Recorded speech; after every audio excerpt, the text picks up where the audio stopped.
In a small town surrounded by green fields and narrow streets, there lived a boy named Ali.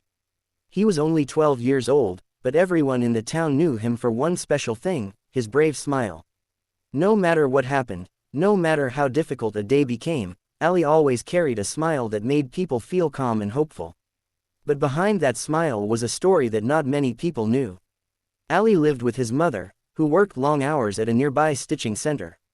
His father had passed away when Ali was very young, and his mother carried the weight of the whole house on her shoulders. Even though life was hard, Ali never let sadness take over his face. He believed his smile was his strength, and it also gave strength to his mother. Every morning, Ali woke up before the sun, helped his mother with house chores, and then walked to school. The school was old, the building was cracked, and the benches were rough. But Ali never complained. He always said, "If the place isn't perfect, we can still make perfect efforts." At school, Ali was loved by teachers and students.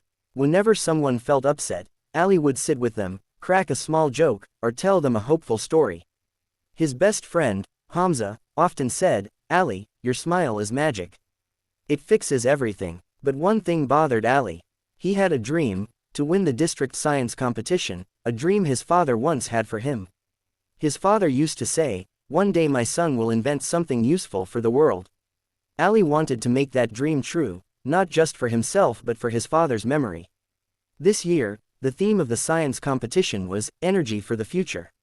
Ali wanted to build a small windmill that could generate electricity for a household. He had no fancy materials, no expensive tools, and no extra money. But he had determination, creativity, and of course, his brave smile. Every day after school, Ali sat on the roof of his house working on the project. He collected old plastic bottles, broken toy parts, wires from unused appliances, and small pieces of wood from a carpenter shop. When the carpenter saw Ali's excitement, he gave him a few extra pieces for free. "Your smile is payment enough," the man said. However, the journey was not easy. Many evenings the windmill failed to spin, the wires didn't connect properly, or the small motor burned out. Sometimes Ali felt tired, his hands hurt, his eyes got red, and his heart felt heavy. But whenever discouragement came, he looked at the sky, took a deep breath, and smiled. That smile reminded him of his father's confidence in him. One day, while testing the windmill on the roof, a strong gust of wind knocked the whole model down. It fell to the ground and broke into pieces. Hamza saw it happen and rushed to the house. Ali slowly climbed down, picked up the broken parts, and sat silently. Hamza feared that this time, Ali might finally cry. But after a few minutes, Ali lifted his head and smiled. "Maybe the wind just wanted to teach me something new," he said softly.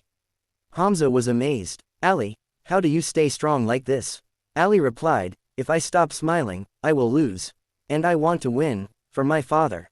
With renewed energy, Ali rebuilt the windmill. This time, it was better, stronger, and more balanced.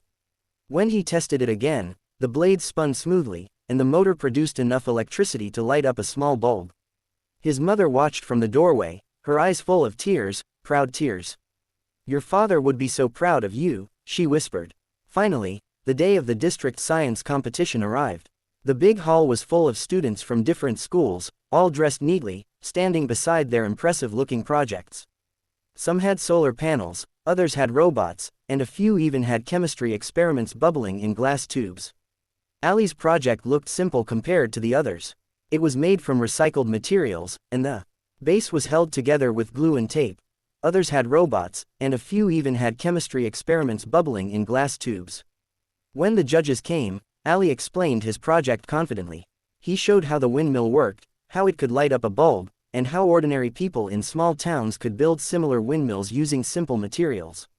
The judges were impressed, not just with the model but with Ali's passion and belief. After reviewing all the projects, the judges went to the stage to announce the results. Ali stood quietly among the students, his heart beating fast. His mother and Hamza stood at the back of the hall, praying silently. The judge cleared his throat and said, "This year's Best Innovation Award goes to a student who used creativity, simplicity, and heart to solve a real problem." Ali held his breath, and the winner is Ali from Government Model School. The hall filled with claps and cheers. Ali froze for a moment. He couldn't believe it. Hamza jumped in joy, and his mother covered her face with her hands, tears streaming again. this time with pride and relief. Ali walked to the stage with his trademark smile, but this time it was wider, brighter, filled with emotion.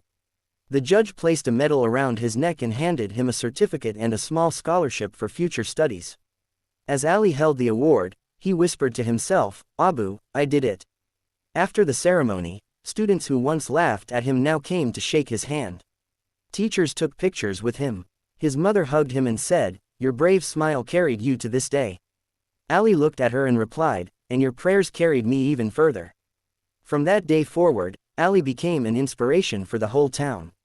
People started calling him, the boy with the brave smile, a smile that never gave up, a smile that turned problems into possibilities, and a smile that proved that courage doesn't always roar, sometimes it simply smiles.